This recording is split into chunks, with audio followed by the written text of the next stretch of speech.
great thou art. When we think that you, the creator of this universe, did not spare your son, but sent him to die, we scarcely can take that in. What love, what marvelous love. That is the basis, that is the foundation of all our existence. That is the foundation of why we exist. That is the foundation why we do what we do. And that is the foundation of our communication and communion with our fellow brothers and fellow neighbors. Forgive us and cleanse us from all unrighteousness. Fill us with your Holy Spirit, not only this afternoon, but for the upcoming week. Give us strength. Give us desire. Give us power and might to go out, to teach, and to preach the good news of salvation, just like Jesus did when he walked on this earth, seeking whom he could save.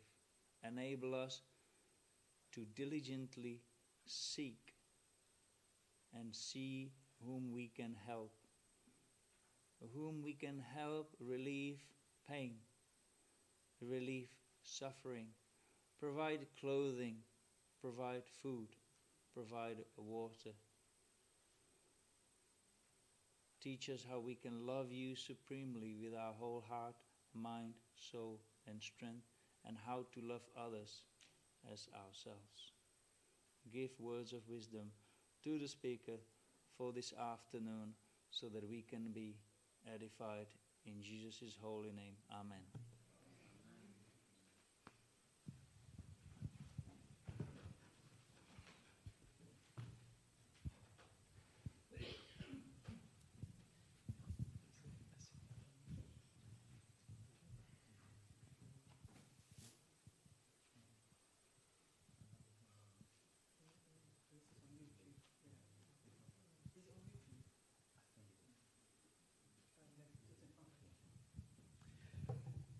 Good evening to you all. I believe we all had a good lunch. I think I had too much. Thank you very much. Now, it was a joy to sit with some of you and hear, beautiful stories of life-changing stories, I have to say. Today, this afternoon, we're talking about communication. However, communication is always linked to something. What do we want to communicate? Now, you will notice that my title says, How Visible is Your Church? How visible is your church? What comes to mind when I ask this question? Work in the Okay, community. good one. Very good one, yes. What comes to mind? Mission. Oh. Mission. Relevance. I think that is a very key word which I will maybe stop from here and say relevance. I don't know if some of you saw earlier this year in January, what's the name? Channel 4 News. The former anchor, Jon Snow. Many of you know Jon Snow? Yeah, one of the prominent journalist. He retired about exactly a year ago. But then he did a documentary. He thought, he's retired. He's been very busy, a journalist, traveling around the world. What is he going to do with his life? And then he thought, what about living a bit longer? So he decided to research, going around the world, to look at people who are doing the right things to have their lives extended. So his quest was how to live to 100. Now, he went to 3 different blue zone spots. So he went to,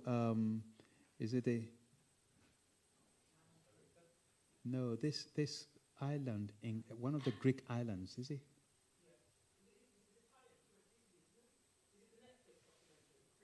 Okay, the Netflix one is the second, the current one. I was going to come to that one. But yeah, this particular one is Carrier Islands.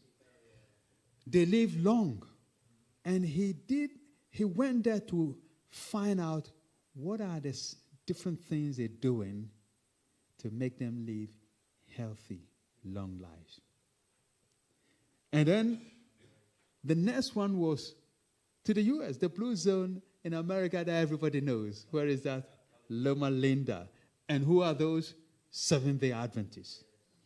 Now, this afternoon, it was a pleasure to have a good chat with Brother Scotty. That was fantastic. And this is what our church is about in terms of healthy living. And this is one significant relevance we have for the community. This, John Snow went also to Japan. Okinawa, yes. And there, these three areas, the community is different in terms of their lifestyle.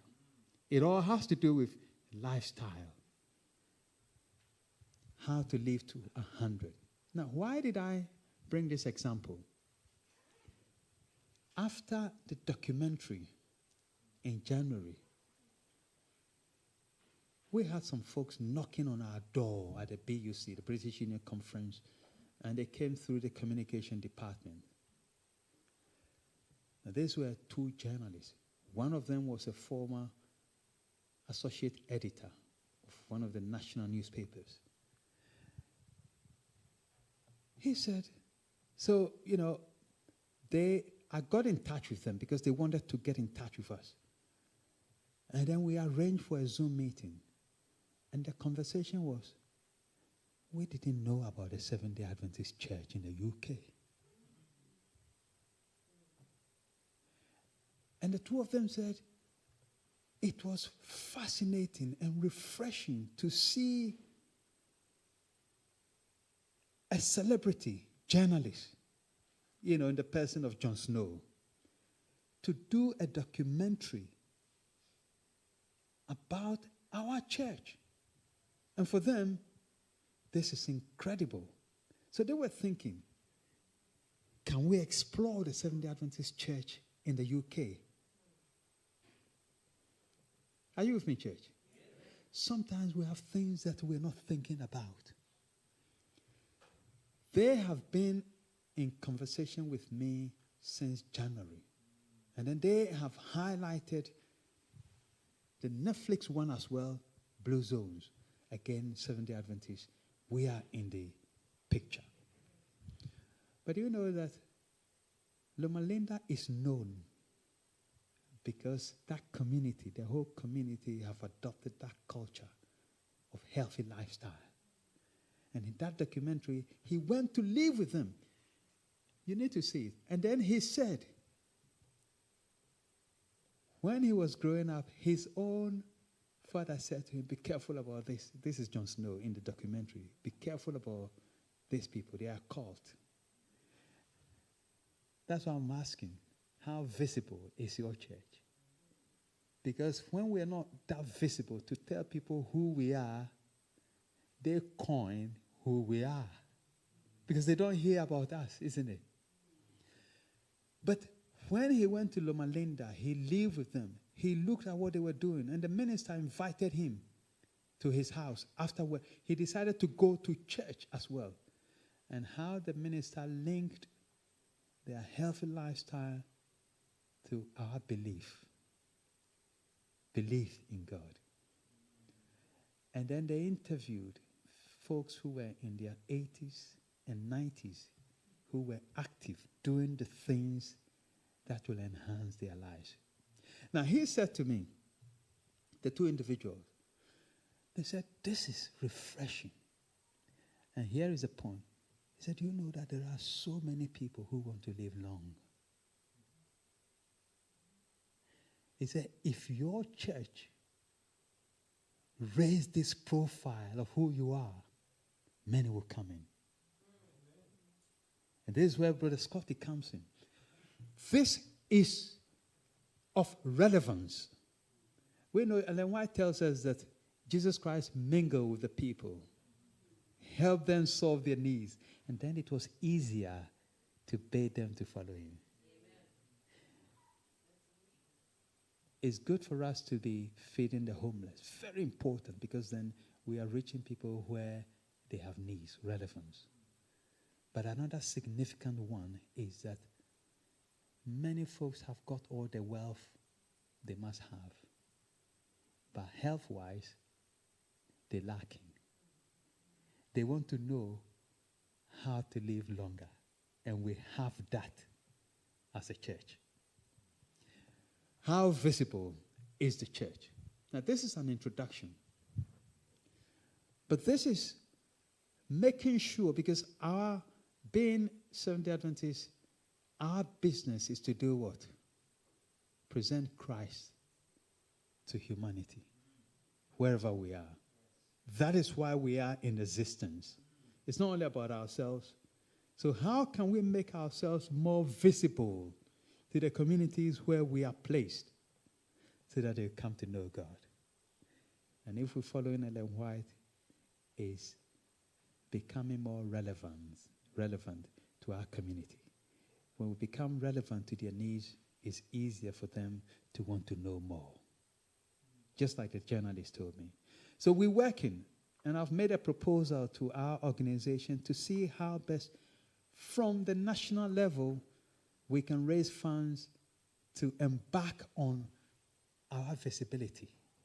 They want to work with us to eventually do a documentary about the church in the UK, because it's all okay to know that Seventh-day Adventists in America are living longer. But we haven't got that story about us here in the UK. Are you with me, church? How can we make ourselves visible? Now, I'll be speaking from a communication standpoint, and this is just one small aspect of helping our visibility. How visible is your church?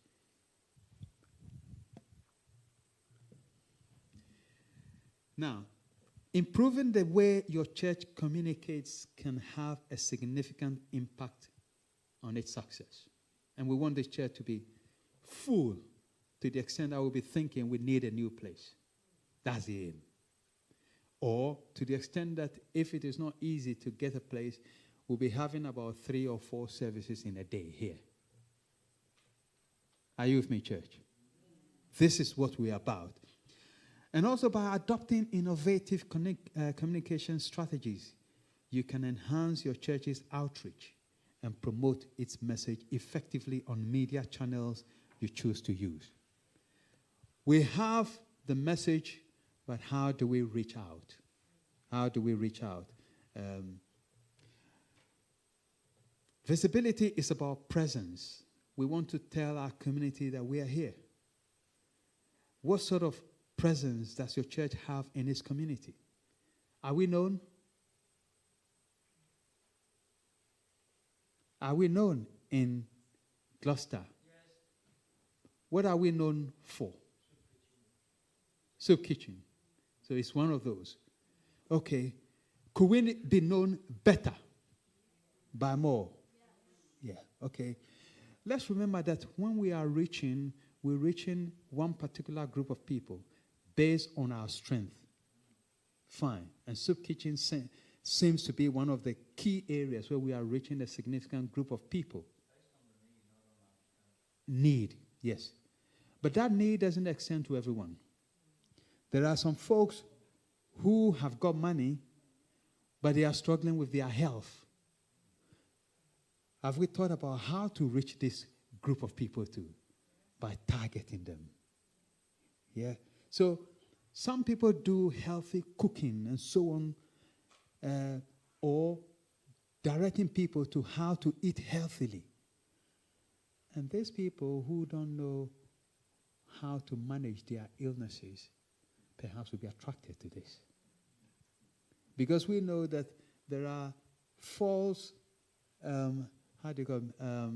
medical folks on social media who are exploiting so much money because they mention the particular illness And if you have it, you say, wow, they have described my illness. And whatever they offer, you want to buy it. Is that right?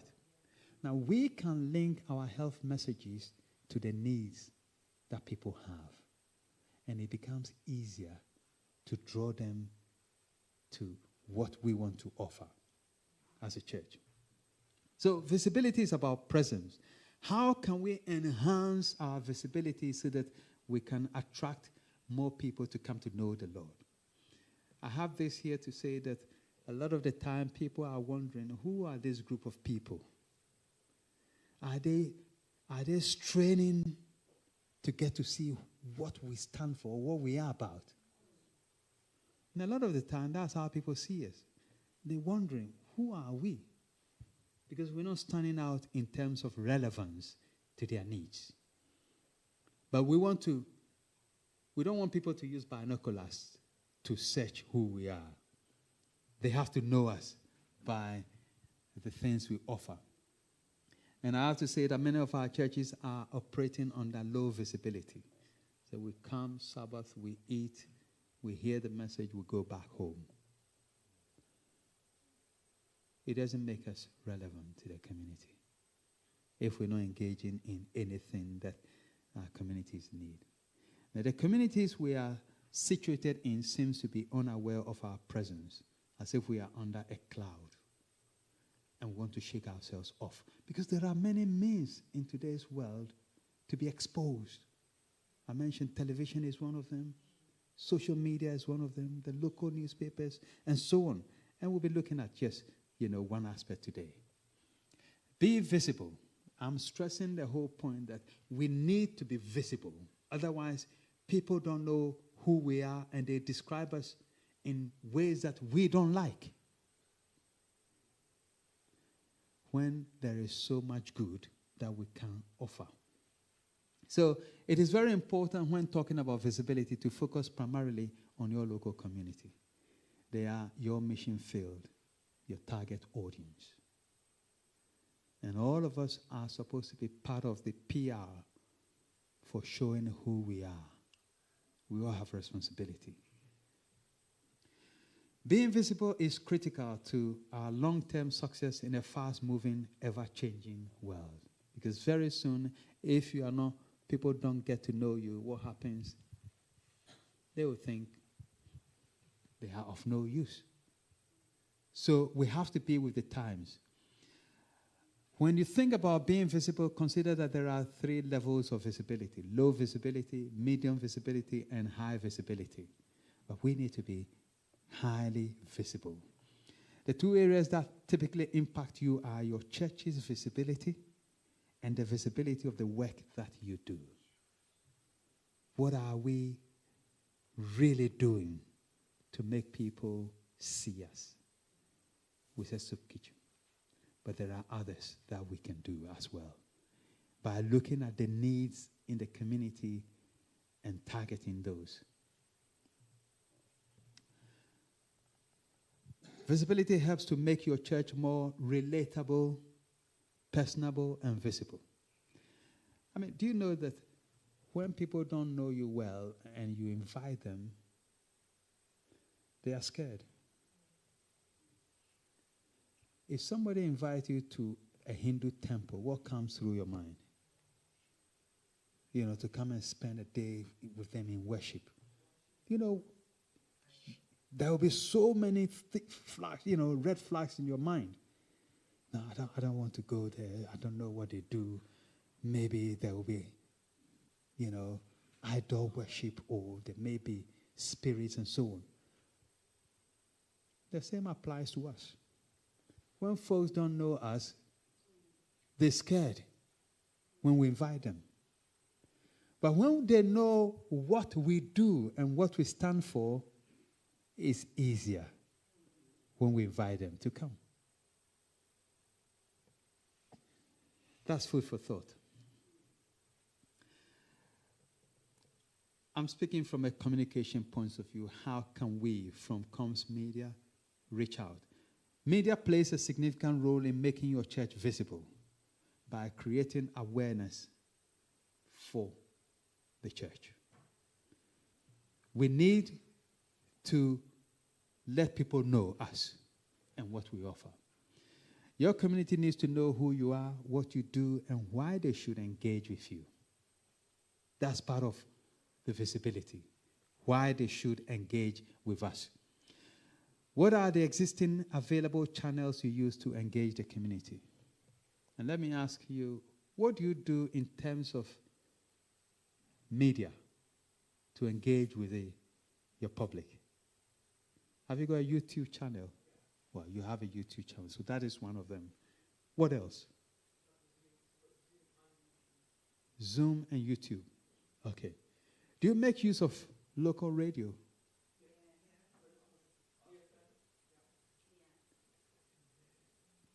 What programs do you get there?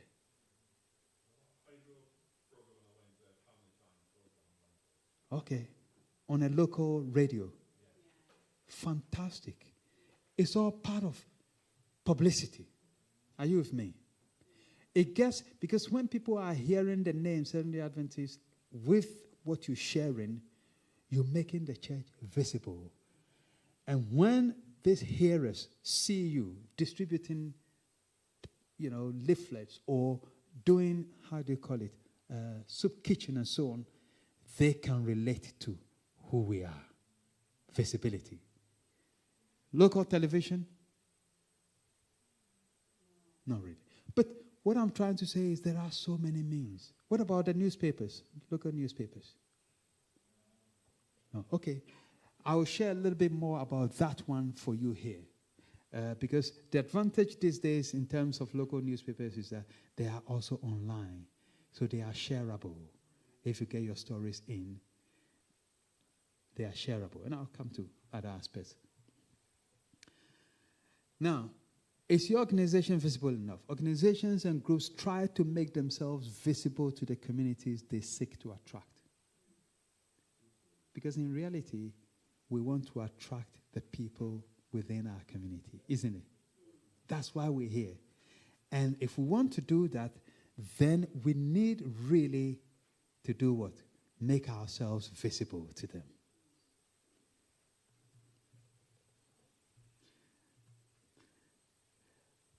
Listen to Jesus telling us something. He said, let your light so shine before men that they may see your good works and glorify your Father in heaven.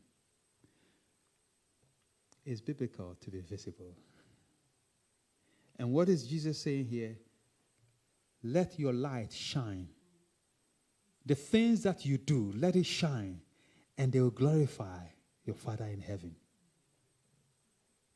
So visibility is part of our ministry to enhance why we're here and make ourselves more relatable, personable to the community that we want to attract. Visibility means talk about you. Let's talk about the church, what we are, what we do. And I'm happy that you have a radio program that you're doing something. It shouldn't just be that you're sharing Bible messages on it. Sometimes share the things that we are doing or what we stand for. It helps people to want to know, oh, I didn't know what Seventh-day Adventists do, but now it's clear. We'll be demystifying who we are as a church. So spread the word. And all of us have to do that. And we need to get attention. Attention in the radio, in the newspapers, media. Let's do that. Let's do self-promotion. Pardon? That is the whole thing, to be visible. I have a problem with that. The Bible, when you read it, it says, let all the writing know what the leaven is doing. And also, the verse before, you said, let the light shine. It says, do not promote the light. Let the light shine. Did he say, do not promote the light? I almost think we're trying to borrow the ways of the world to use the same promotional material. We should almost use the strategy of Jesus. Just by letting the light shine, you will attract all men. This wasn't like self-promoting himself. Now, I can see that there is an issue there, unless you don't mean it. But remember, Jesus didn't say that if those in the world are doing something, everything they're doing is wrong. He told his disciples sometimes, he said, look, the folks out there are wiser than you. Because he's their children. They are his children. Are you with me? So let's use the wisdom that God has given us. He says, let your light shine so that others will see. Okay? And let's use methods that will get this done. Self-promotion. And sometimes we have to go out there, invite people to the soup kitchen. If you don't promote it, do you think people will get to know? You need to promote it. That we're doing soup kitchen. We're inviting folks who are, deprived and so on. And they will come. You need a promotion. Raise awareness. We need to raise awareness of who we are. When Jesus was here on earth, he took church from the synagogue onto the street, to the marketplaces. Promotion. And we need to be doing that. We can't stay here forever and expect that everybody should come in. We have to go out as well. We have to advertise, and we have to be shameless about it. We have a good message of health, stewardship, children, families, education. There is so much. And we have to be shameless about the qualities we have that will benefit humanity. Yeah? And we have to put out our strengths. And these are some of our strengths to share with our communities. And some ideas for gaining visibility. You're doing the soup kitchen. You're doing radio. Sponsor a community service project. Sometimes we have to look at the needs in the community and we sponsor it. It gives visibility to who we are and the impact we want to make to people's lives. And when they associate with us, then we have evangelists as well. Like the recent evangelism effort you had. What happens? The folks you have connected with, it was easier for them to listen and to say, you know what, I give my life to the Lord. But first of all, like Jesus did, he mingled with the people, and then White tells us, met their needs. And then it was easier to bid them to follow Christ. When a person is hungry and you're telling them about, have you been washed in the blood of the Lamb? They will think you are crazy. They need food that particular time. So we have to be realistic, okay? And then it becomes easier. So these are some of our ideas.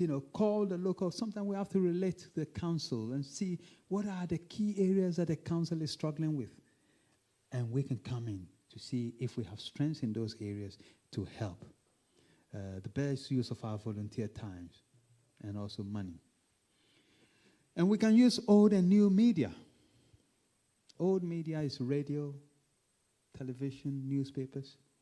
New media is social media, isn't it? WhatsApp, all of those, YouTube, Facebook, and so on. We can be sharing who we are, having conversations online to let people know that this group of people are normal people who have a light that can help others.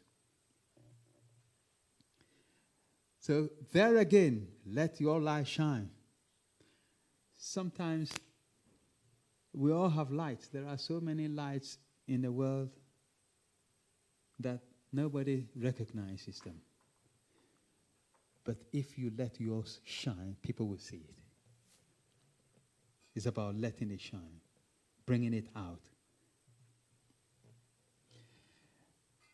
Types of media. Media can be classified into 4 types. Print media, newspapers and magazines. Broadcast media, TV and radio. Outdoor media, billboards. We have got, what's the name? Notice board out there, posters, neon stands. Those are like stationary ones. And then we have the internet. In recent years, the internet offers limitless advertising opportunities, letting people know. And sometimes it goes far and wide. So these are the things, types of media that we have to be aware of. Newspapers.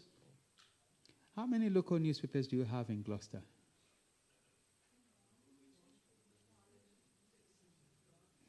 Citizens. Say it again. Okay. Okay, that's right. Now, I heard you say who reads newspapers these days. There are people who still read newspapers. Newspapers are all online these days. They are online. And they publish just a few hard copies because there are some folks who still like the hard copies. Now, the good thing about newspapers is that it tells your community what is happening in your community. And do you know who reads the newspapers, the local newspapers? When folks are looking for jobs, they go into the local newspapers, isn't it? For adverts. The mayor, the councillors, they look at the local newspapers to look at what is happening in their communities. Okay? Very important. And so when they are seeing that you're doing good things and you are publishing them, and you say, we need your help. We have soup kitchen, but we got to a stage where, we need to expand. So we are opening a branch at this place, but can you give us one of the council buildings or whatever? Because they have been reading about you, it's easier to support you. Because their role is to find out what is happening in the community. Okay? We're tapping into anything and everything that will help our cause.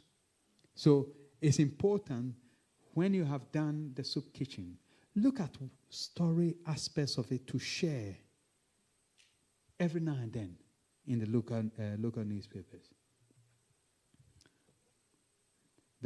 Every community in this country is got a local newspaper. And let's bear that in mind. Gloucester has.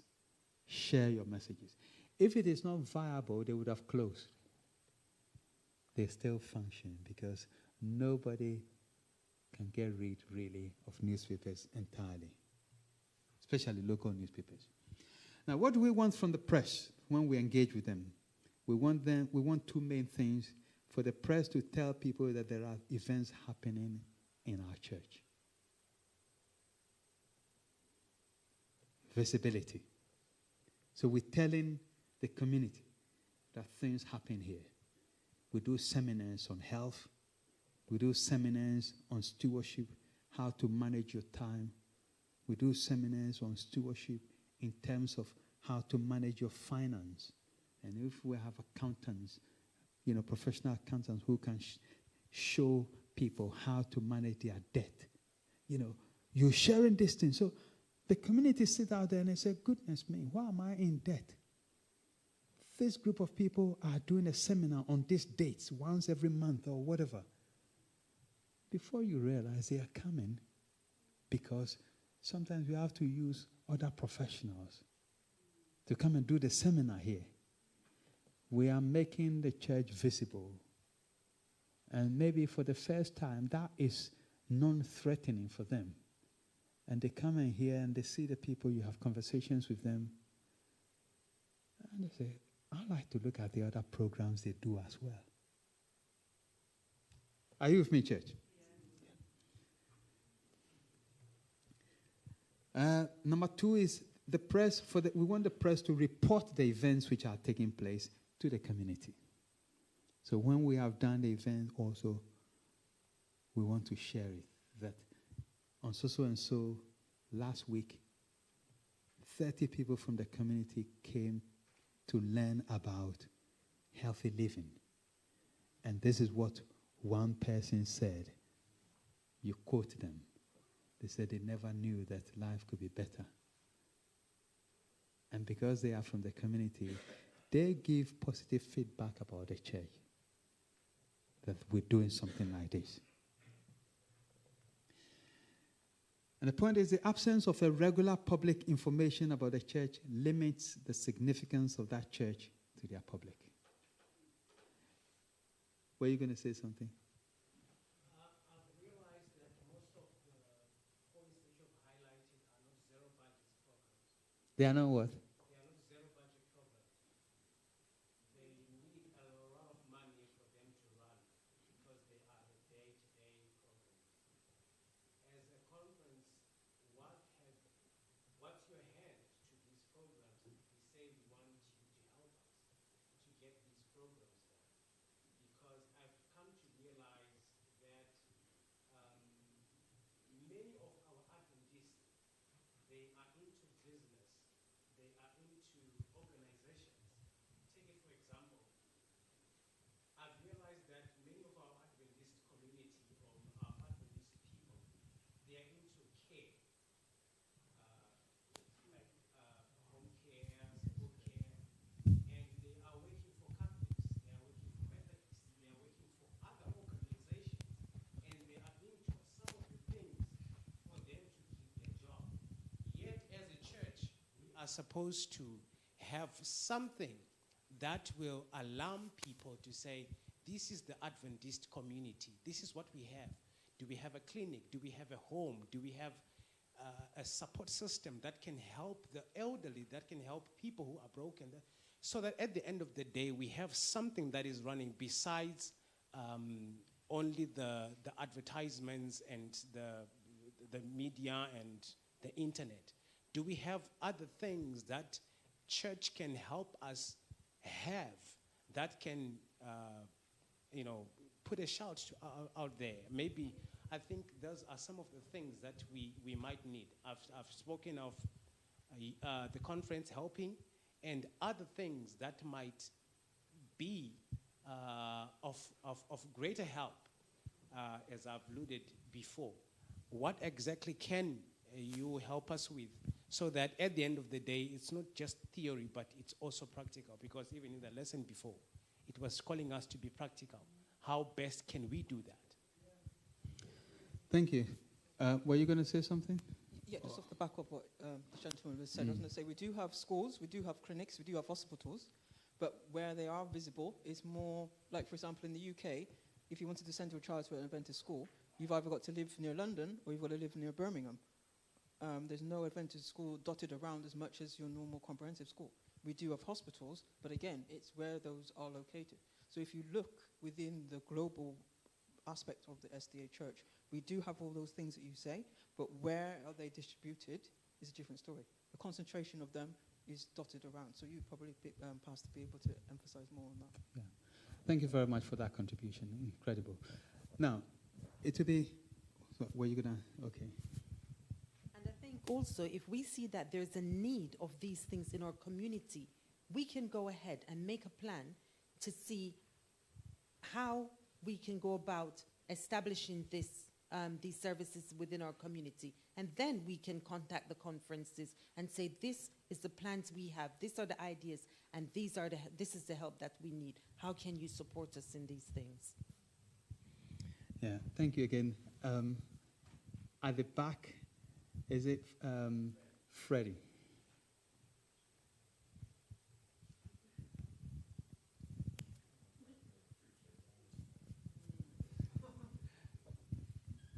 Thank you so much. What I also want to bring out is one of the writers said that stewardship is a sacrifice. So if we are to get into stewardship, then we need to go so much into our pocket, so much into our resources. If we need homes, we can identify who do we have in a church who are specialized: doctors, nurses, those who can be carers, and then the administrators, the pastor, the elders, in connection with maybe the conference, can help allocate somewhere to start even something like a home where it is run by even the church. But what I'm trying to say is we don't have to look per se into the conference. The conference have got other responsibility like the university can take care of, but the stewardship is a sacrifice that we have to feel by ourselves. By doing that, we are working for God. Thank you all. Now, that was a good question, let me say. And there are responses which all contributed to answering it. Now, okay, let me hear that first and then we... I just wanted to say there's, just off the back of everybody else's, there's lots of us that work in the community without saying anything at all. We do go into other people's home to help them if they need assistance. It don't have to be an Adventist, but we do like shopping, and sometimes we go in and help with care if they need care, because there's a lot of people are proud and don't need, you know, they don't want to go to social services or so on. But it's not something we talk about. We just do it locally. Different sort of help that we share, keep others company in their home if they need it.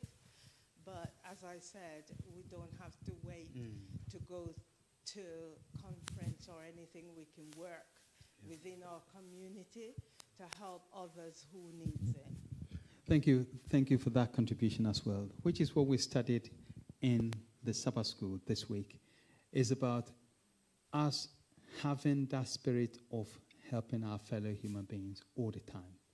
But as a corporate church, local church, what we can do is what we're talking about. You're looking at the strengths you have. If, you know, as you have, what's the name? The soup kitchen as one of the key things here is a strength. You have many of the members who come in to support.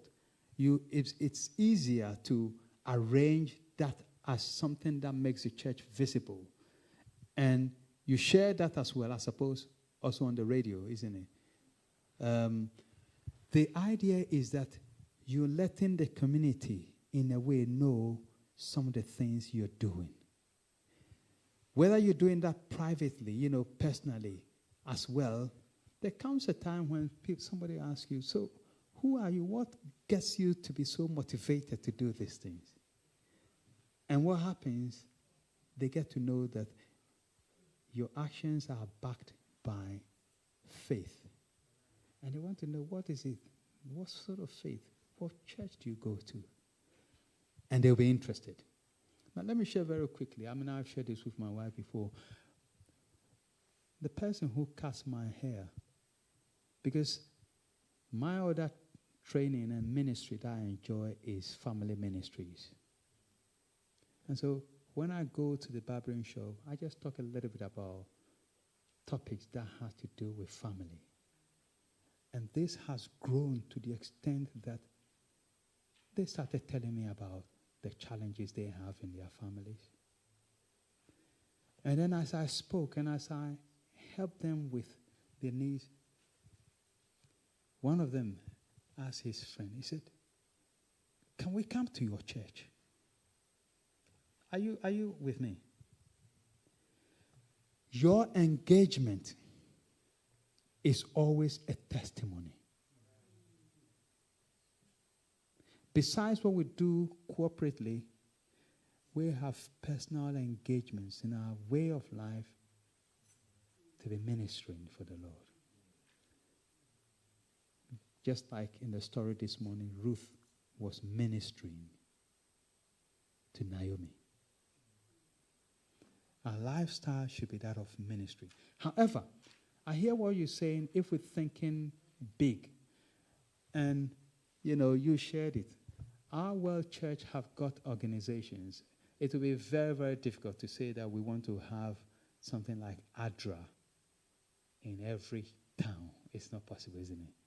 But we have ADRA that looks after disasters. Anywhere at all that there is disaster, straight away we go there to see how best we can help. We have hospitals, and if you go to America, perhaps we have so many hospitals there that you can think of. Education, so many. If you go to some African countries, so many. If you go to the Caribbean, we have schools as well that are. So it depends on the area. In Europe, it's very difficult for us to have those facilities because the government offers them free. Are you with me, church? So if the government is sponsoring a hospital, which takes so much, millions, if we establish a hospital here, it's not going to be, you have to compete with a free hospital that the government is providing. But we can look at something that is different, maybe natural healing stuff. Say it again. Diet. Yes. Yeah. And the reason in America, our hospitals, because they don't have free hospitals. So it is easier for our church to have hospitals, and we have huge hospitals. I went to one of them to learn chaplaincy and to see how they deal with patients. And the reason why many patients choose the Adventist hospital is that it is not just the physical care, but there is an emotional and spiritual care. So we have chaplains who, when the doctors have done their job, they also visit constantly, asking the well-being of the patients. And we have to go with them to do the same. We go to visit the patients to ask them, how are they doing? Where we have counselors who then come in to say that, what are your challenges and so on. And they find that extremely helpful. You see? So it's about looking at the needs and also the possibilities. And like my wife shared with you, local churches are encouraged to use their resources in terms of the expertise you have. If you have people who are accountants and they can use some of their time as ministry to do once in a quarter something about financial help, tips. Not that we're giving them financial, cash because we don't have it, but helping them to learn how to save money or to how to come out of debt, or signposting them to maybe a place where their needs could be met. That is ministry. And if maybe the ministry is such that you need some funding, and remember, funding is always very limited. The money that the conference has is monies that you send from here, to look after the whole conference. So it is always limited, but it is always constantly being managed by, we have the executive committee with membership of, our lay people are more on the executive committee. That is where they make decisions for finance than the pastors. So because we all work inclusively, and they decide where money should go. Elder, you have been on the executive committee before, so you know what I'm talking about. We don't have a hidden agenda. They decide how monies that are brought for discussion, they decide, okay, based on what we have, we can give Gloucester, maybe even though you ask for 20,000. Sometimes you can get that 20,000, but sometimes they might say that it's impossible because 15 other churches have also asked for, and the budget for it is just that amount.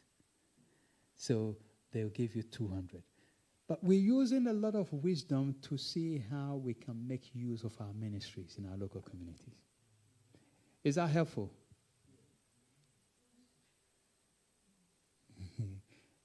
Yes, Elder.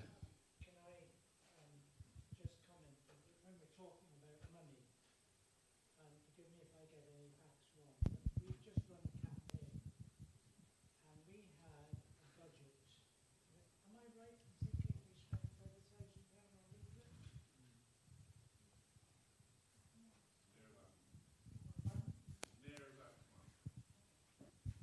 Sorry?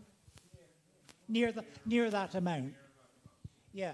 Well, then at lunchtime we were saying, you were talking with some colleagues, and the expression was made that, you know, just putting leaflets through a box without knocking on the door and speaking to people is pretty ineffective. We need to, you know, get to speak to people and hand the books. Now, I'm only saying sometimes we need to use the money that we do budget in a different way. I'm not saying that leaflets didn't do any good. We will never, ever know. But supposing that £1,000 was spent maybe on putting a month's advertising on the local buses.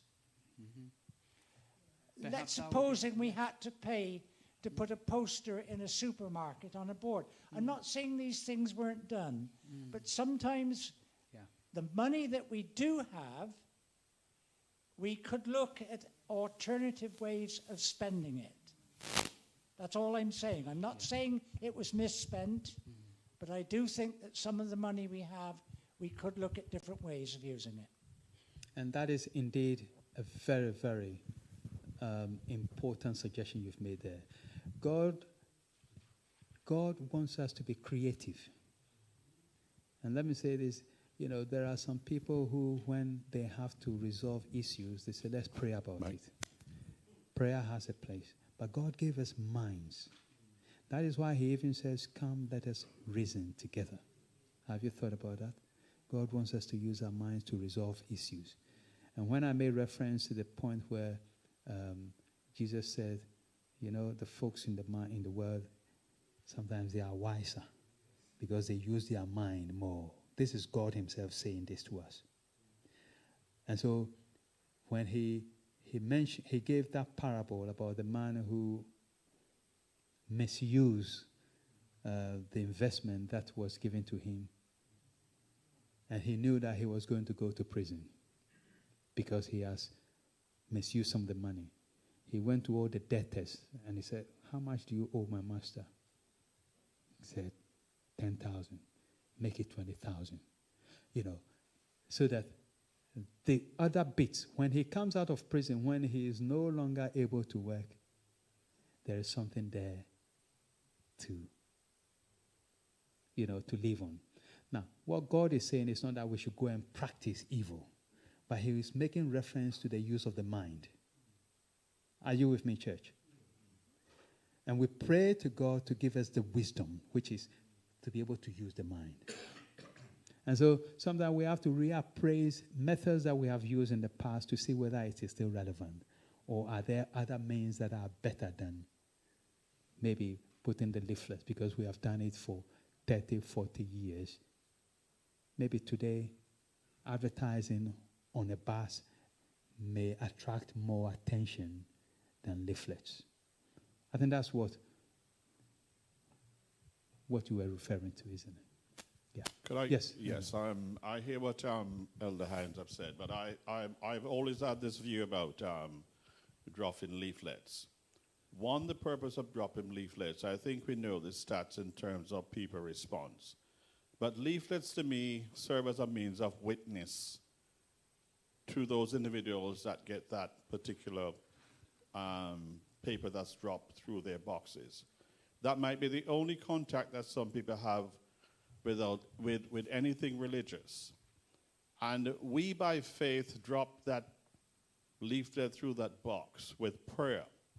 The possibility is that God can speak to that individual. They might not come, but the conscience is awakened to something that they would have seen on that leaflet. This particular campaign, we had people who were baptized because of leaflets being dropped through their doors. Nobody says amen. We have people who were baptized in this campaign because of leaflets that were dropped through their doors.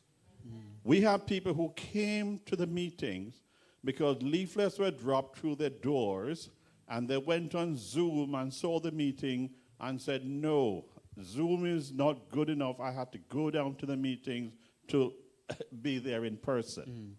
Well, we sometimes try to quantify Yeah. I said at the end, what's the worth of a soul? That's what I always say. Yeah? The other point I make is that as a church, we need to refocus, as Pastor said, that the sole mission of the church is the salvation of souls. So we need to, as a church, make sure that all of our monies is designated to go to saving souls. If you want to create such a department, yeah, soul-saving department, or we term the evangelism, that's where your money should be. Sometimes you go to meetings and they said, what is evangelism fund? When you hear the amount, you said, really? You're trying to save souls with that bit of money. Ellen White says, you tax yourself to the utmost in saving a soul. And the last one I share is Barry Black. Barry Black, we all know Barry Black. Barry Black said that his mom received a leaflet that was dropped through her door when she was pregnant with him as a child. And people went into those neighborhoods to distribute leaflets. When she read what was on the leaflet, one of the topics, she said, I have to, and he said the topic was when money is thrown in the streets and nobody will pick it up. And he said his mother was so poor that she said, well, she wanted to go and hear when that is going to happen because those people are foolish if money thrown in the street and they're not picking it up because she knows what she can do with it. And when she heard the message, she was convicted and she got baptized. When she got baptized with Barry Black in her stomach. Look at Barry Black today. Yeah. Look at Barry Black today. She came to a knowledge of the Lord through leaflets being dropped through doors. Okay. Well, thank you Amen. very much. I mean, I appreciate the insight there, but I don't think we were discussing, the merits of, leaflets. But it was just an example that when you are planning something in terms of how you're going to use your money, still have conversations to see what could be. Yeah. So that is the whole point. If we don't engage our media, or if we engage our media on a regular basis, it raises the profile of the church. Otherwise, without the engagement, we come across as irrelevant. And what does that do? It tells the community that behind those walls, and of course, the way our church is, it's very difficult for anybody passing by to know exactly what happens here. But if they know us and they see the sign because of the good works we've been doing out there, it tells them that behind these excluding walls are real people who are having a great time together, caring for people. And William, what a testimony. And of course, seeing you helping out, voluntarily, when we had lunch. It tells people that when you come here, you can be yourself. Is that right? You are you, and you're part of a community. This is a place where you belong. And there are so many people out there who want to belong. So it is good to let our light shine. Okay? Think about who you are trying to reach. The local press is an effective way of reaching many people. Do we want to reach residents, the counselors, charities, mothers, other religious communities, and so on? All these people try to look in the local press to see what is happening. And sometimes when you are looking at the local press, it helps you to know the needs in the community. So, Frankie, yeah, it is important. We do that for a reason, because the counselors, they do that for a reason. And you're hearing what is, causing the buzz in the locality by checking the news in the locality. And then you also know where to come in. Very important. Now, in order to engage with the local press, what do they want? Quite simply, they want a good story. And we're all capable of sharing a good story. A good story is one where people are doing something that is unusual. Yeah. Let's say, for example, we are a church where maybe the government is not helping in a particular area, but we are the ones doing that. We are helping people. You know what that does? It is unusual. They like to come in here. I mean, there is a video. I don't know if I can show it, but one of our churches in London, Tottenham, you may have read it in the BUC News. They did something. Yeah. Can you check if you can find it on YouTube? Is that the one with David Lammy, the Labour MP? He came to their... That's right. Yeah, I'll have a look because That's it's been right. in the Yeah. messenger. Check this one. This one is YouTube, Tottenham Lighthouse Church. Feeds the community. Now, this was earlier this year, I suppose. What happened was that this minister, Pastor Jude Johnville, his church, they decided to be practical. So they work with, and my brother, what's your name again? Yes. Greg. Reg. Oh, Ray. Okay, sorry about that. Ray. Now they decided that they were going to feed the homeless people. They noticed that there were so many people there that were lacking food. And this was during the cost of living crisis. And they had compassion. You're able to show it. Fantastic. Let me give this thing and then you show it. What happened? They worked with the supermarkets. And it's being creative, isn't it? They were giving them food. And they had so much food. And every Sabbath, what they did was that at 2 o'clock, after church, they fed the community.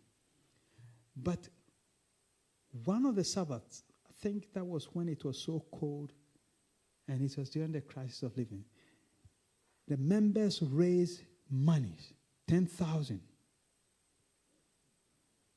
And they decided to put 40 pounds in a packet for each of the homeless people.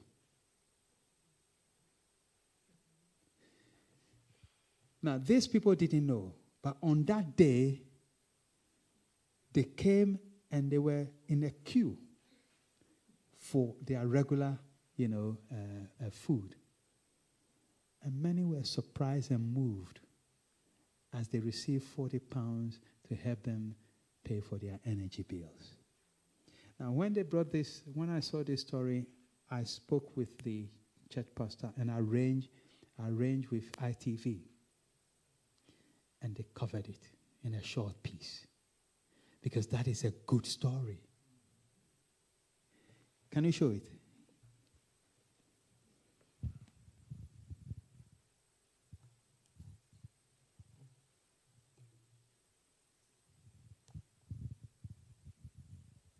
And you'll be amazed the number of people who go there. Now, this is in the news. And what happened is that because of what they've been doing, people come to church so that they will be ready to receive their food in the afternoon. Let's see, when ITV reported this.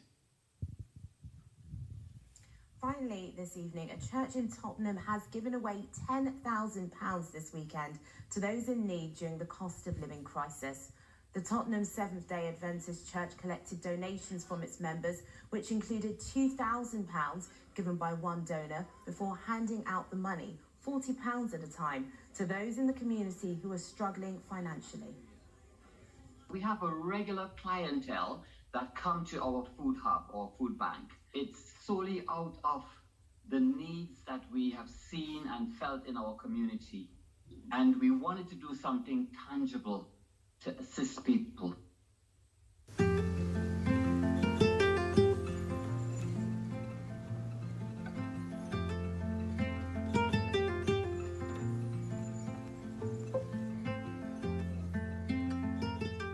My name is Sophia Charles, and I'm the Community Service Director here at Tottenham Lighthouse Church.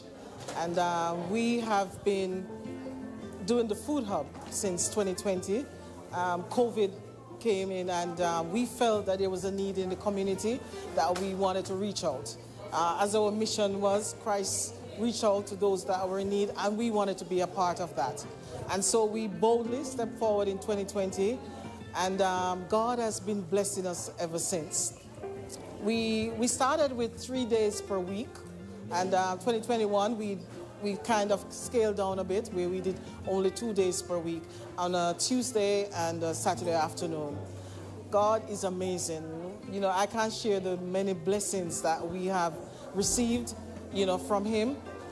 To date, I think each day, on a Tuesday, we serve over 100 individuals. On a Sabbath afternoon, it's over 150 that we have been doing every week. And each time, as I said before, God has been blessing us. The food comes in, and we just hand it out. And we just want to praise Him for that.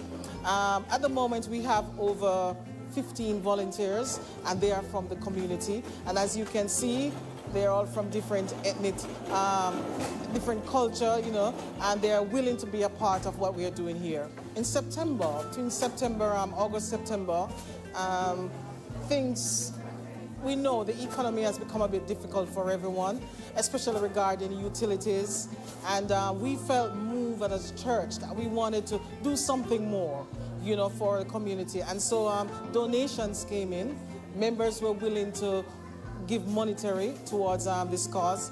And so I think it was in August, we gave out envelopes, gifts to those who come to the hub as a means of helping out with their utilities. It was decided then that at the end of the year we would do it again, and God has blessed us. The members have, you know, I must commend them for their willingness to give. And that is what we're doing here today. Along with giving the food, we're also giving out a monetary gift to them as well. And they're so appreciative of it. I come here to the church, they give us food to help people because we can't afford it.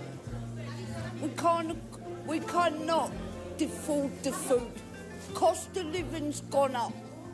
We can't afford to feed ourselves, can't afford to feed our family. And that's so we have to come for food, and I'm happy.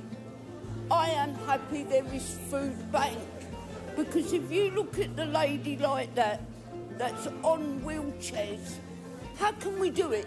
We can't. And that we can't, mate. This is suffering. And today, I'm going to be honest with you, they gave us a little present they give us. To help out, mate.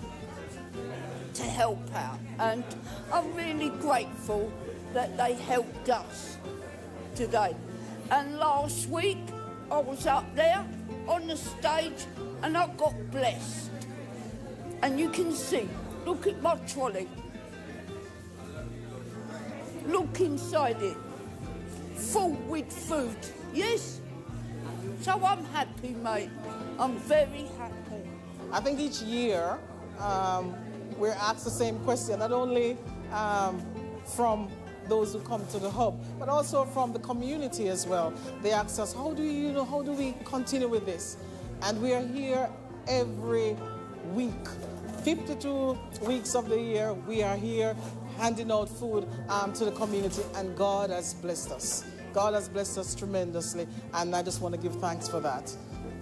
Tuesdays, we're here from 12:30 to 2:30. On Sabbath afternoon, Saturday afternoons, we're here from 3:30 until 5. We're giving out the food stuff. the community can't stop giving their appreciation for what we're doing. You know, the question would have been asked a few years back: would Tottenham Church be missed if we were to leave here?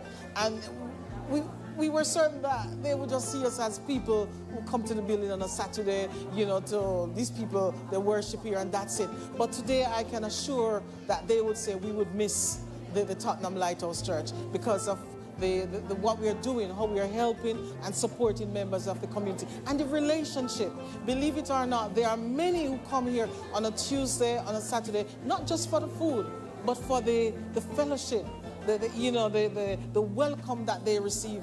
And if you were here earlier on today, you would have seen them coming in because they get here. We start serving at 3:30, but they're here from 8 o'clock. And so they come in and they are part of the service. God is good. God has been good to us. Hi, I'm Cornelia. I want to say a big thank you to everyone because you've been supporting my family in my hard time. And you're supporting so many families. I want to bless you for everything you're doing. God heal you and continue to grow and do what you're doing because you are a blessing to me and to others. A lot of spiritual growth I want for everyone, and a lot of goals, achievements for 2023 and above. God bless you all. Thank you.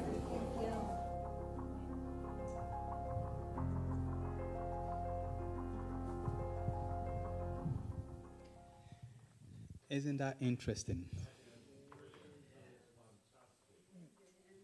Visibility. Yes, I think we will need the microphones here. Yeah, let me give you this one.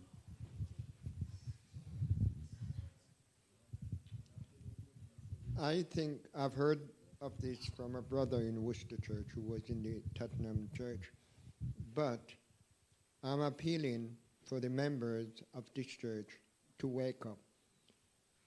Where is the man in this church? It's only a few who help out. And we are Christian on Sabbath, but when it comes to the soup kitchen, many of us would like it to close down. But I'm telling you something, the moment you close this soup kitchen down, close the church. Jesus isn't here. When Jesus was here on earth, he goes out in the highway and byway, he feeds people, he heals them, and preaches the word. And the multitude follows him wherever he goes. Church, we can see that Jesus is coming soon. All around us, we can see it.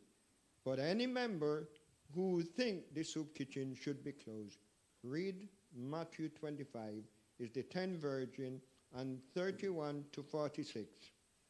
When the Son of Man shall come with all his holy angels with him, to gather the elect, two classes of people, the sheep and the goat. Let's hope that we all in this church will be the sheep, because he said to the sheep, "Well done, thou good and faithful servant. Thou art faithful over a few things. Enter in the joy of my kingdom." I was what? Hungry. You feed me. Thirsty. Give me drink. Naked. In prison, you come and visit me. And this is what God is looking for his church to be. So I'm asking you to stand up and let's all support the soup kitchen, because people will never forget what we're doing. Thank you very much. Did you raise your hand as well? Thank you very much. It was just along similar lines, but I think part of what you've been telling us today is sometimes we need to blow our own trumpet. That's right. And I would like you to know that in this church, perhaps not on the scale of Tottenham Church, but we have been doing a similar thing all through COVID. Fantastic. We were providing a food bank for people to come and collect food. Suku here is the one that ran it. And I'll tell you, she's a treasure. And just as Scotty has said, we need more support.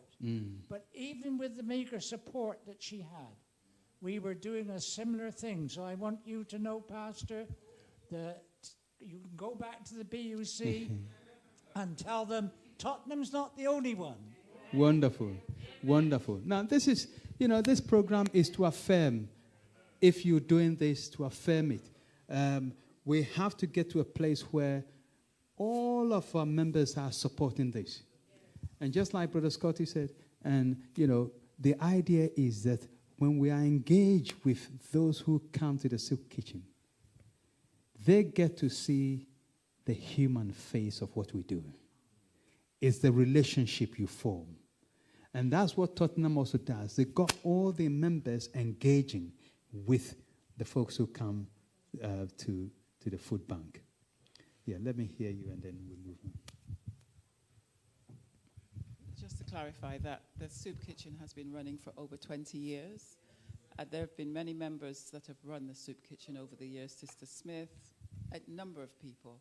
The church is known within Gloucestershire for the soup kitchen. Mm-hmm. We may not get articles in the newspaper, but we are known amongst a lot of, like the NHS, the homeless nurses come here and do health checks. The council know about us, etc., etc. So there's a lot we can take from what you've told us today to improve our visibility. Indeed. And I'm sure that we'll aim to do that. But just to say that the church has Fantastic. been dedicated to running this ministry for decades now. Fantastic. And it's not going to stop. It will And continue kudos by God's to grace. you for having run this for a very long time. And this is what church is about. But also, make sure that these stories are shared in the local newspapers. That's what I'm talking about. You are here, your ministry to the world is Gloucester. Are you with me? It's not London or Watford where I live. So make sure that the community knows what is going on and they can relate, to you better. But also, in order to encourage other Seventh-day Adventists in other communities, send your stories to us. Send it to me at the BUC. And we'll publish it in our weekly newsletters, the BUC News. So that other churches will know that, wow, if Gloucester have been doing this for 20 years and is still going and is growing, and share that almost all the members, and let it be that it gets to a place where every single church member is involved in it. Don't leave it to a select few. Every single member. Yes.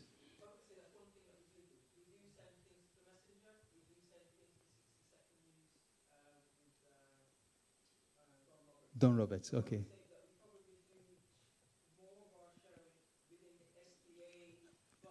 SEC, yeah.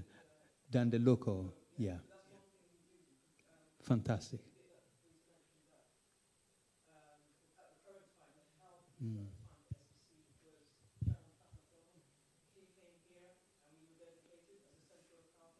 That's right.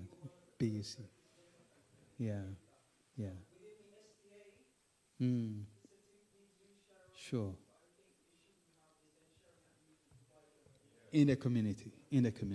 And that is the point of my presentation, that the community is the reason why you're here. Not the Seventh-day Adventist Church across Britain, but Gloucester. Yes, Frankie.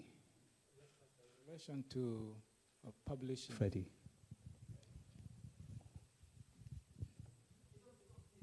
In relation to publishing the good deeds, I don't know where this verse leaves us, that what the right hand has done, let not the left hand knows. And if you want the reward here on earth, then we don't have the reward in heaven. I don't know what's... yes. Yeah. Let us be wise in what we're doing. I don't think we're seeking publicity to feel, proud, but we are inviting people to benefit from the good things that we're doing. Remember, Matthew, let your light shine. He didn't say that, let, how do you call it? Yes, see your good works. Good works is good to be seen. And to attract more people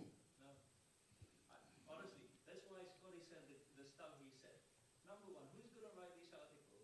And these people write this article. Why don't they come us? Because really they're just a very small number, if we're practically speaking. It's usually a very small number of people. And it's almost like this corporate whitewash where we're riding the bus of the success of the soup kitchen. But that's why Scotty emotionally appealed for everybody to get involved. So there's every member involvement. You know, it's not like corporate article that wins everybody. It's one win one. Everybody wins somebody. And that's why this is I really like it. You know, you do it independently. You don't blow your trumpet. You help someone with shopping or. I pray that we don't miss the point. The point is that, yeah, we want as many people to be attracted to the benefit that is there for them. Okay? Yes, my dear sister.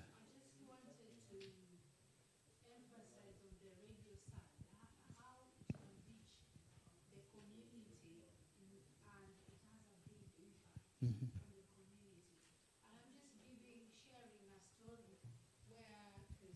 In Kenya, somewhere in Mombasa, our church, they have a radio where they were sharing testimonies, and so there was a community somewhere. They were every time they were not okay, right. There was a community somewhere that they're not Christians, but they were listening to the radio. There were a lot of testimony about the God they don't know. And these people, they used to do like night watching monkeys. They don't come and eat their food. So they would spend night and day watching. But when they were listening how God works, then one man decided, if this God is like this, then I'm not going to go, I'm going to sleep and ask God to look after my crops while I'm sleeping. So that night he slept while other communities were checking their gardens. But when he woke up in the morning, he found his garden, those monkeys haven't gone in there. Then he kept on doing that. Then other people started asking him, how comes nowadays you don't do night watch? He said, no, I found this God I had on the radio that he can help, he can protect my crops while I'm sleeping. They said, oh, so where is this messages are you getting from? He said, there's a church called Seventh-day Adventist. So this man started going there. The other people say, okay, let's do the same thing. And they also stopped going to watch their gardens in the night. They started going to church. So what I'm saying, through our testimonies in the radio, you don't know whom you are reaching. You are encouraging someone to know that there is a God who works, a God who makes changes in lives. So, Brother Saunders. Wonderful, wonderful, yes. Just so what you have shared, Elder, I think, well, I'll take something on board because I have access to the radio. We have stuff from time to time where we invite people from the church to come on the radio, because I've invited people who have come to talk about programs that we're having. I just think we need to do it on a more consistent basis. I know also that we do not promote what we're doing as much as we should, because I would be doing community notices, and a number of churches, they're having either a breakfast program or they're having a cafe, lunch thing that's running.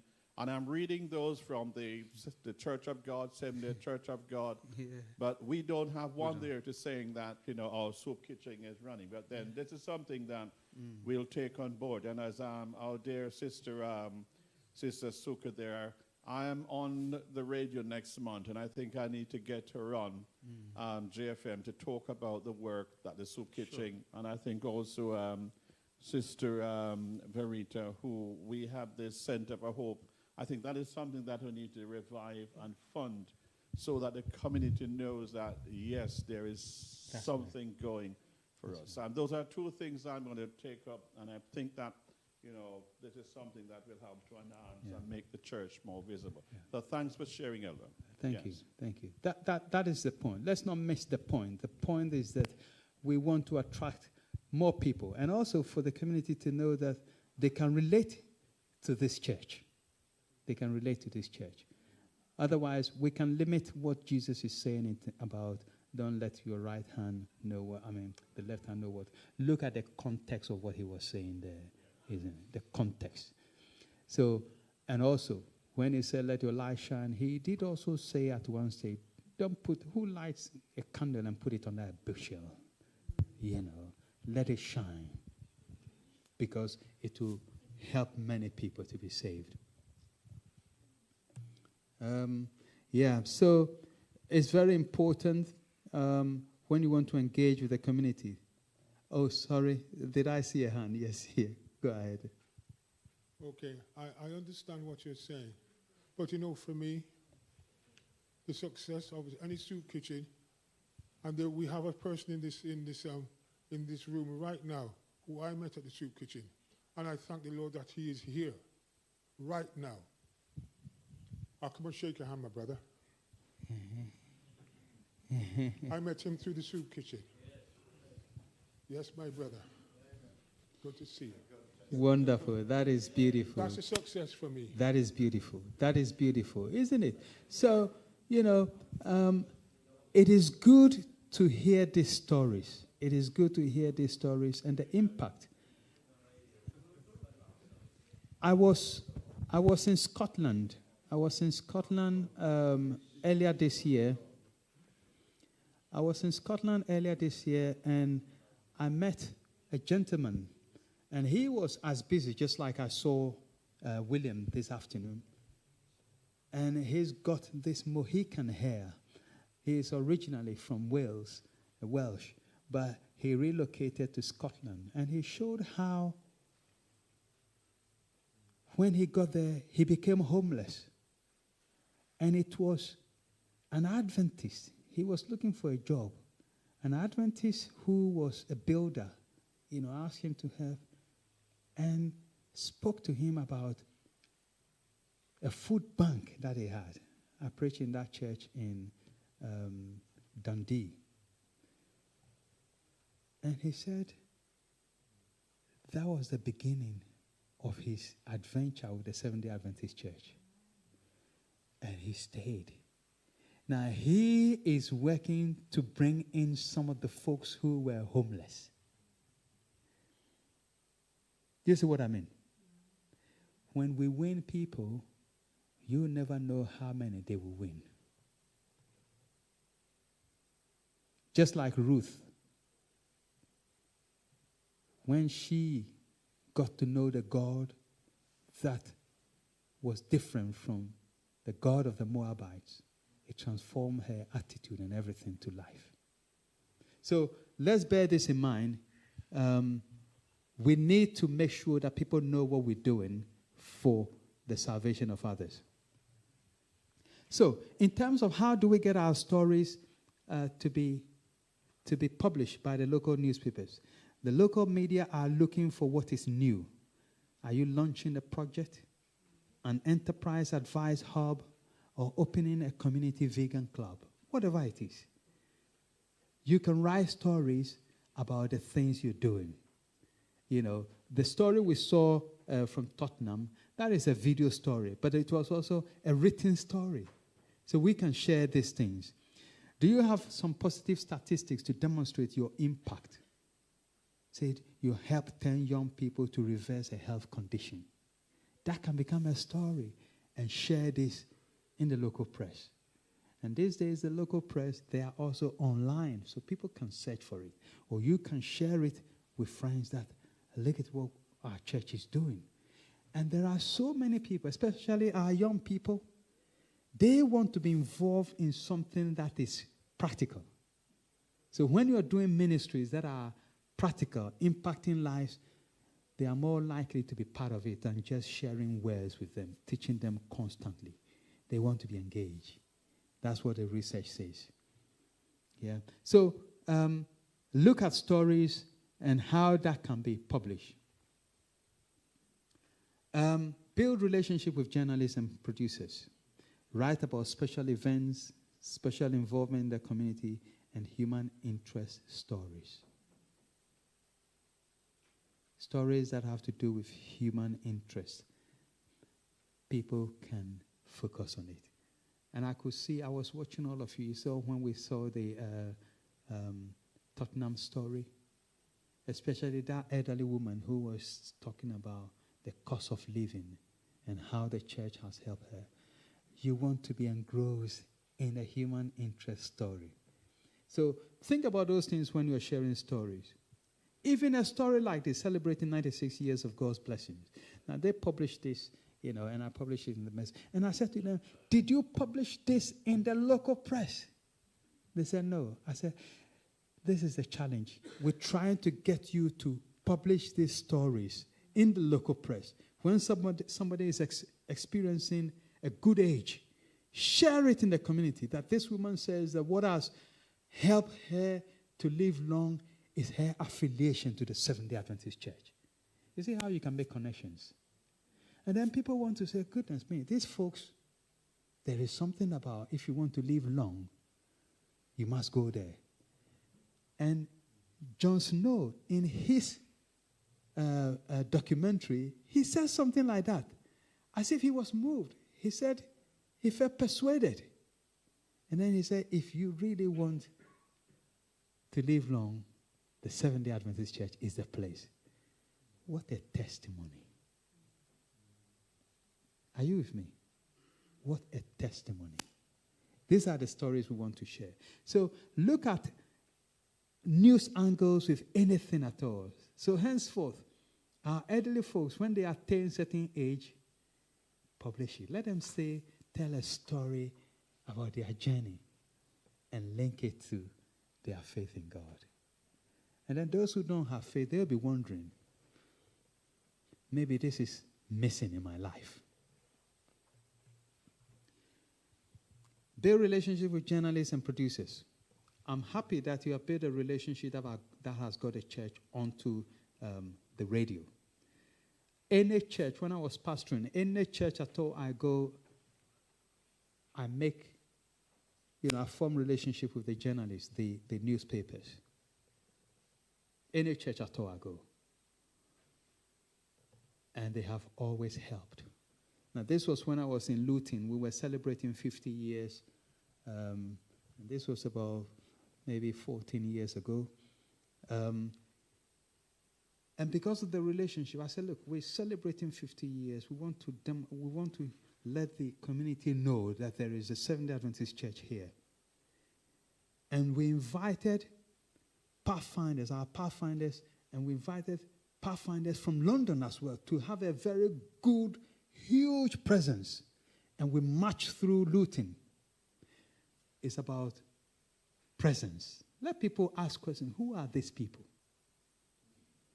And we did that. And we got published on the front page. During those days, the hard copy local newspapers, were in place. Celebrations of church anniversary on the front page of the Luton Today newspapers. Publicity. So do those things. This is when I was in Bedford. Sometimes they will publish only small articles. When I went to Bedford and there were 3 newspapers there, I went to all of them. One of them even said to me, you know what? We'll give you a column to be writing in. If you don't ask, you wouldn't know.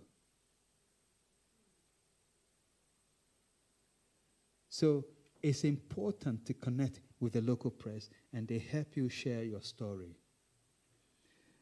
Now, coming to the end, be aware when you're writing a story, a few things to know.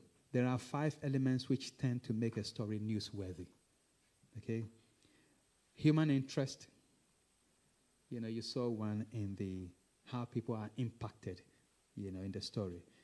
Prominence also. How prominent is that story? The consequences, that is, how are people going to be affected by this story? timeliness. You know, a story that maybe we're dealing with time of, what's the name? You know, a crisis, the financial crisis situation. Today, if you're doing something about financial crisis, people will be looking at you because it's not in the news anymore. Yeah? But you have to tailor your message to something that is relevant today. So, timeliness and also proximity. Proximity, this is where I'm saying that, let's say the story in America about living long. It's interesting for people, but if people from Gloucester are reading that this documentary is about Adventists in Gloucester, that will attract more people than Adventists in America. So share the stories that are happening here, and when Gloucester people see it, they'll say, ooh, this is close to us. Very important. So the more of this you have in the story, the better. There's 5 elements. Has it got a human interest story? Maybe it doesn't have to have all 5. But the more you have, the better the story will make a way into the news. Whether radio, television, or newspapers. And then the famous 5 W's. How many of you know the 5 W's? Yeah, thank you. Every story that you share must answer the 5 W's. If you're reading newspapers, you can learn this. The first 2 paragraphs, usually the first paragraph, it has to have, what is this story about? Who is involved? Where did it take place? And when? And why did it take place? And also, how did it take place? So answer this in your story writing. See whether they are present in it, and you are more likely to have your story making a way into the press. So they include this exceptional one. Okay? Photos bring the story to life. Make sure that you are always taking pictures of any event that you're having. Because when you write a story, it has to be accompanied by a photo. The photo helps people to read the story as well. So journalists love photos. They make a page much more engaging, especially photos of people celebrating an event, of a community health club, children taking part in activities, and so on. Some caveats is make sure you have names and permissions for some individuals when you're taking their photos and want to publish it. Photos do not need to be professional, but have high and low resolution. Yeah, it means you can approach both. It can be used both online and also printed in media. This was an event of the London, Ghana Seventh-day Adventist Church. A few years ago, they were celebrating 25 years of their presence. The celebration, when you're telling the story and you see children, that there were so many children in the church celebrating the anniversary, everybody was happy. It helps to give an insight into the story that you are telling. What about this? The current president of the South England Conference, he used to be the personal ministries director, and he has this training school called Go SEC. Go SEC. Now, he made sure that people are trained in various fields for ministry. And this was a graduation at a camp meeting. You see the joy on their faces. So when you are telling the story about the graduation, now I took this photo when they were graduated and wrote a story about the graduation and why the graduation, who was involved, when it took place, where it took place, and how it took place. So then people are more likely to engage with the story. Pictures are important. And of course, this is in your territory. You remember the day of fellowship when Pastor James Shepley was ordained. I was there to take the story and also write about the event. So writing about the event, a day of fellowship. This are area, is area 5. So area 2, yes, a few years ago. So whatever story you're writing, you need to take some photos. It gives an idea. Now, during the London Ghana church, Pastor McFarlane and his wife were there, mingling with the people after the service. It was a story of joy and happiness, because when Pastor McFarlane was president at the South England Conference, it was he who, allowed the church to be formed, and so they never forgot him. He was in America at the time, but they said, you have to come for the silver celebration of the church. And he came, That was quite a few years ago. So you have the photos to tell the story of the day. And thank you very much. That is it. Any questions? Sorry. Any questions? Maybe one or two questions, and then we close. Yes. 5 W's. 6. I said N and H. Who, why, where, when, how, who. That's right. You are very right, because no. It is 6. It is 6, and you are very right about that. Sorry. I did write 6 there. Yeah, 5. I did say 5, but wait a minute. Let me see if I can show you.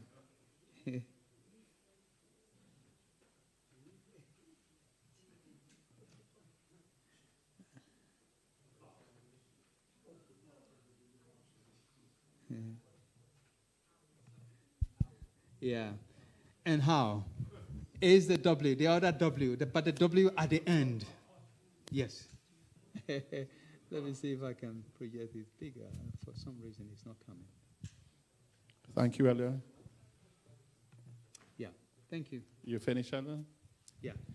Just want to say on behalf of the pastor and the leadership members of the church, thanks for your presentation.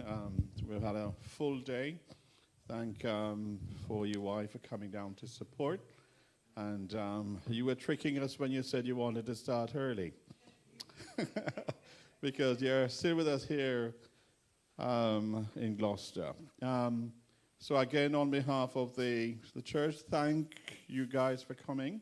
I'm sure that you have received a lot of information, a lot of challenges, all the stuff that you have shared that we'll take on board and will make ourselves more visible. Amen?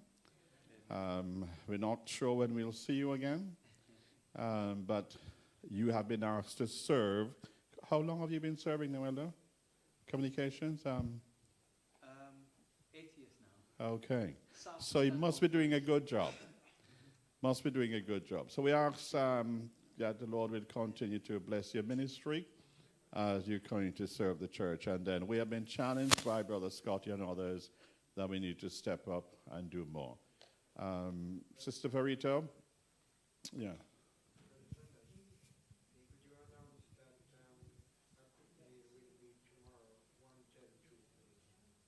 Right. Thank you, Brother Saunders. Just a couple of things, brothers and sisters. A reminder about who